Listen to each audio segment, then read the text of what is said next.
Hi, welcome to SC Vape Outlet YouTube tutorials. My name is Dorian. Let's get started.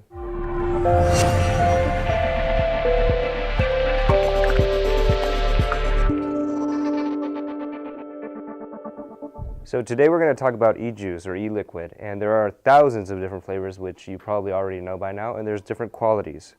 The quality of the flavor you can't really tell at first before you even open it, so it's kind of hit or miss when you buy a flavor. But generally you can determine the quality if it comes in a nice bottle or by the price range, or technically you can look at it and pretty much tell.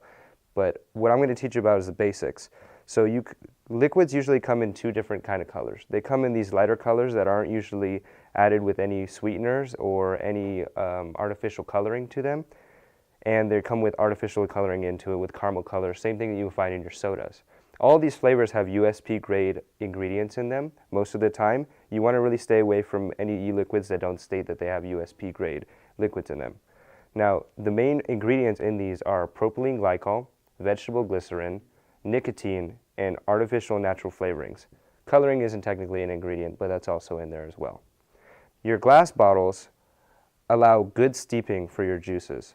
They keep them in a nice isolated location where the temperature doesn't affect them too much.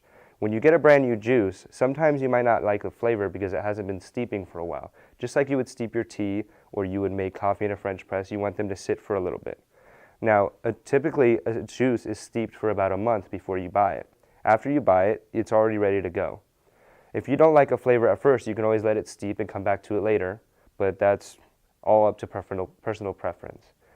When you buy them, they come in ranges from 0 all the way up to even 60 milligrams of nicotine. As you raise the nicotine content, however, it does affect the flavor because the nicotine does have a slight flavor to it. It also affects the throat hit. It affects the drag that you take and how the presence of the vapor in the back of your throat. One thing that you want to note too is about the expiration dates. They do go bad. Like I said, you want to let them steep and sit for a while, but some of the ingredients won't last very long and they'll start to eat at other ingredients in the juices. One final thing is just keep them away from kids or pets because nicotine and high levels of concentration are poisonous. So if you were to drink this whole bottle, it probably wouldn't affect you too well.